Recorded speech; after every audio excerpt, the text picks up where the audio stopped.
Hello, I'm Luke Nella and welcome to Best Replays of the Week. In this episode we have some Armored Fist action, an autoloader cutting enemies like wheat, and an unexpected Top Gun. Just so you know, these replays were found on display in the bottom of a locked filing cabinet stuck in a disused lavatory with a sign on the door saying, "Beware of the leopard." So, get up from in front of that bulldozer, come down the pub for some pints, and bring your towel with you.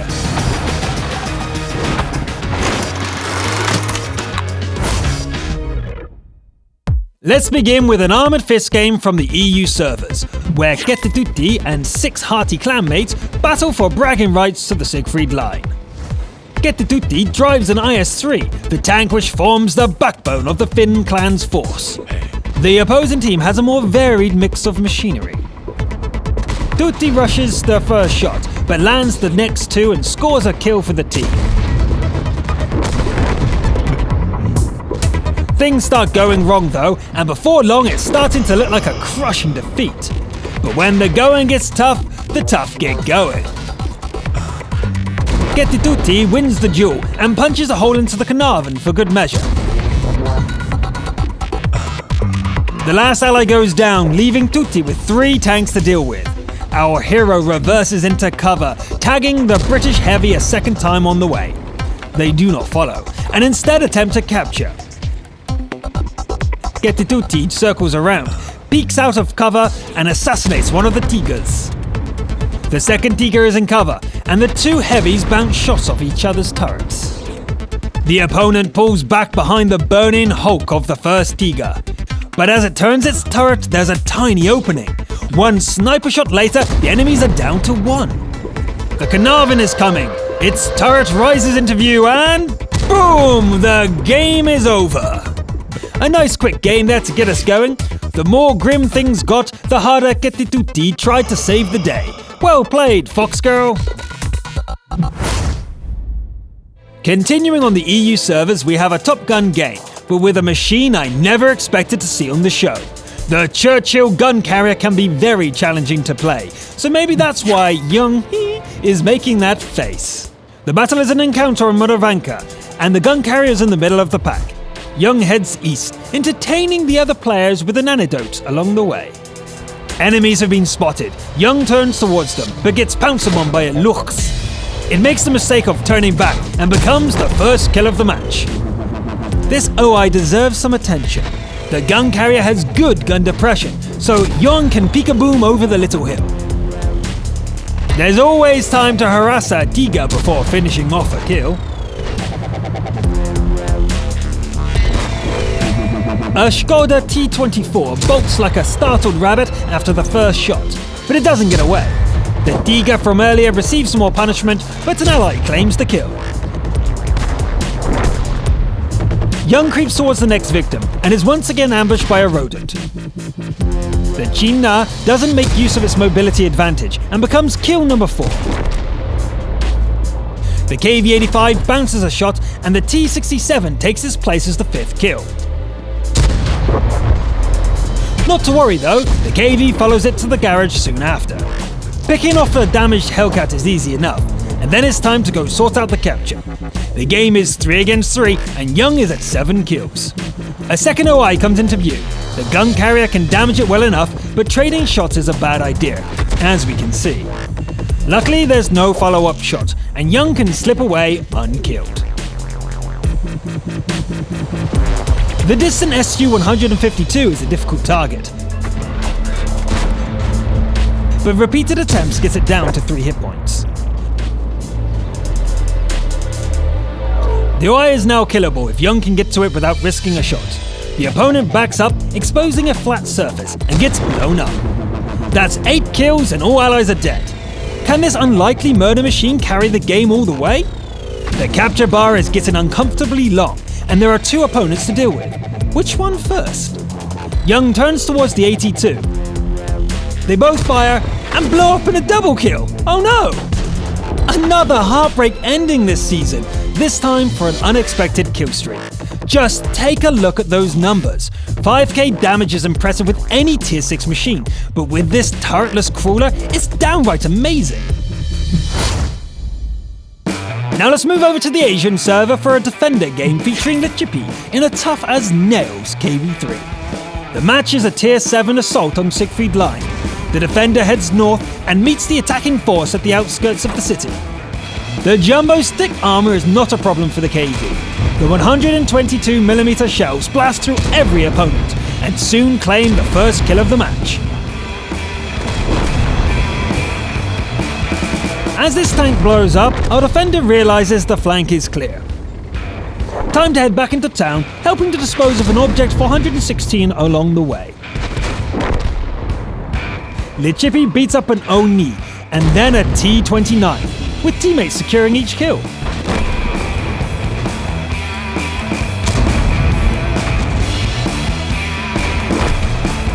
The base is getting captured though, and those allies are starting to run out. The IS-2 gives back as good as it gets, and it seems to have a lot of friends. The Defender trusts in the KV's armor and pushes through towards the capture zone. So close and yet so far. The track comes off at a bad time, but luckily their platoon mate comes through with a reset.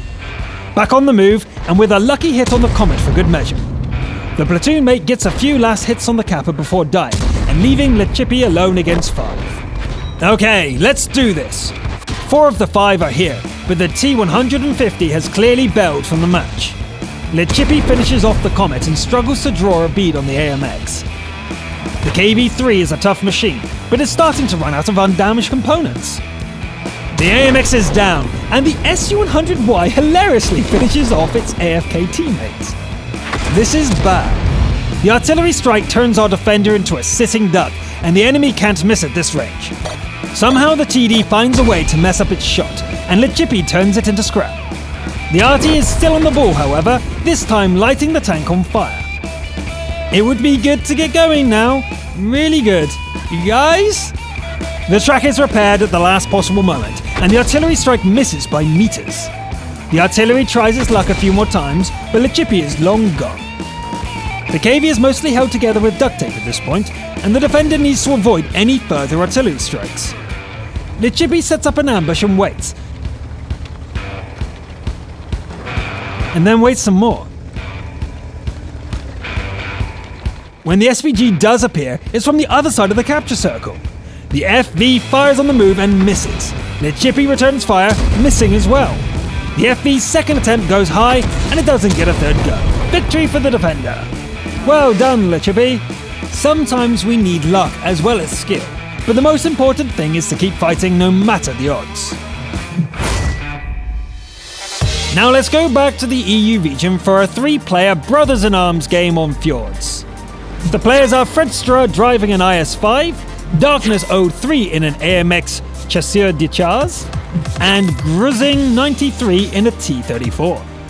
The trio make up a defensible position in the middle of the map and give a warm welcome to any opponents who come into view. The first kill goes to Fredstra, who apparently doesn't need to see you to kill you. Gruzen pushes ahead to get eyes on the enemy, while Fredstra repeats the blind fire trick on a Panta Ax. Gruzen works to dismantle a Type 59, while Darkness dashes forwards and takes out a Kanaba. Fredstra drives around the mountain to guard the base and gets charged by a WZ-131. A track and hit ends the flanking attempt, but as it retreats, 2 more opponents come rolling in. Gruzen joins the fray, and so does an enemy IS-3. The T-34 scores its second kill, evening out the odds a bit. The WZ-111 lands a hit on Gruzen before the 2 platoon mates dismantle it together. The Chinese scout manages to get away, while the platoon's last ally dies in the distance. The game is 3 against 9, and the allies didn't manage a single kill. Fredstra heads back to the northern side, leaving Gruzen alone to hold the south. Falling trees warn of approaching enemies, and an E-75 rolls into view. Fredstra is ready, and puts a heat round through its lower glacis. Gruzen holds the southern approach, cutting down an AMX 1375, while Darkness takes out its bigger brother. Fredstra pushes out to challenge a Centurion 7-1 and a T-34-100, with Darkness providing fire support. As an enemy goes down, a T-20 joins the battle, It's starting to look bad for the IS-5, but Darkness uses the speed of the CDC to dash forward and turn the tide. The game is finally even, but Gruzin is in trouble. The remaining enemies are all in the south, with a Jagdtiger as the tip of the spear. Darkness races in to help, but doesn't get there in time. The platoon have to be very careful now, as they are low on hit points and the CDC has no armor. Fredstera punches a hole in the SU-152 as Darkness works to stay alive and keep the enemies spotted. The Jagdtiger comes bulldozing through the house and Darkness has to run for it. Fredstera takes the opportunity to end the SU-152 and the game is 2 versus 2. Darkness passes on the scout and turns around to engage the Jagdtiger. The big TD tries to push through another house, but this one was built to last. It starts turning around to deal with the CDC instead, but this allows the IS-5 to join in. One more double tap and the game is over. 15 kills for the platoon. Between the 3 of them, they wiped out the entire enemy team. This rare achievement makes them our Brothers in Arms of the Week. Congratulations! We'll wrap up the episode with a crucial contribution from the EU region, as EXE-29 takes an AMX-50B onto the Mountain Pass. The match has only 4 Tier 10s and more than half a Tier 8. This is definitely EXE-29's game to carry, so let's see how it plays out. There's nobody to ambush from E2, so the AMX joins the main push down south. EXE-29 tires of caution and goes on the attack. The AMX takes a hit going in, but the enemy heavy gets clipped down in seconds.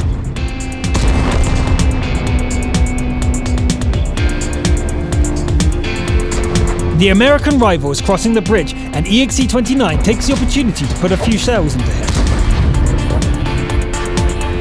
Rather than reload, the AMX goes forward and pumps the remaining shells into the convoy.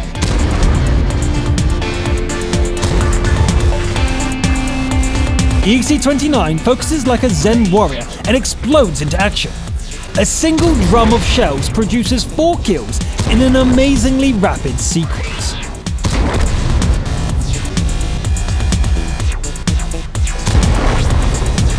Even with that kill spree, the team is getting more and more behind. EXE-29 fires a shell at a speeding SP-1C and uses the other 3 to clip down a T-30. It's 2 against 6 now, and there are enemies in the capture zone.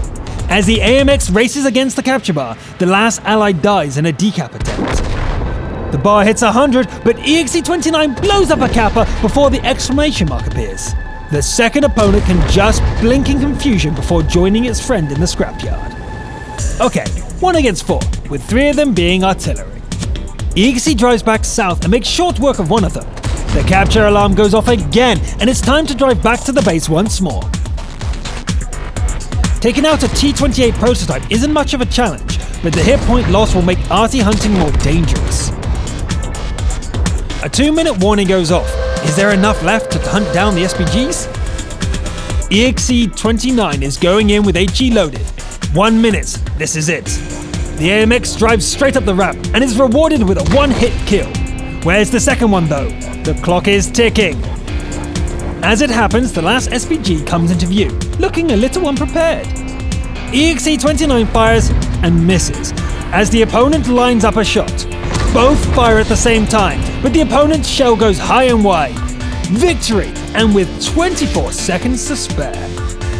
Okay, top tier autoloader and all that, but 12 kills is pretty impressive. Add in that last second base defense, and this is definitely the crucial contribution of the week. Great work, EXE-29. So that's the answer to the ultimate question of life, the universe, and everything. But 15 kills in a platoon. Literally, that has never happened for me. I have 2 options. Get good or get better platoon mates. Okay, maybe only one option. I'm Luke Nella, thanks for watching, and I'll see you next time. Best replays of the week, 42. Take 1. Action. Lex. Lex? No, that's wrong. Lux. Lux. Probably close enough. Like the body spray. Penta 88.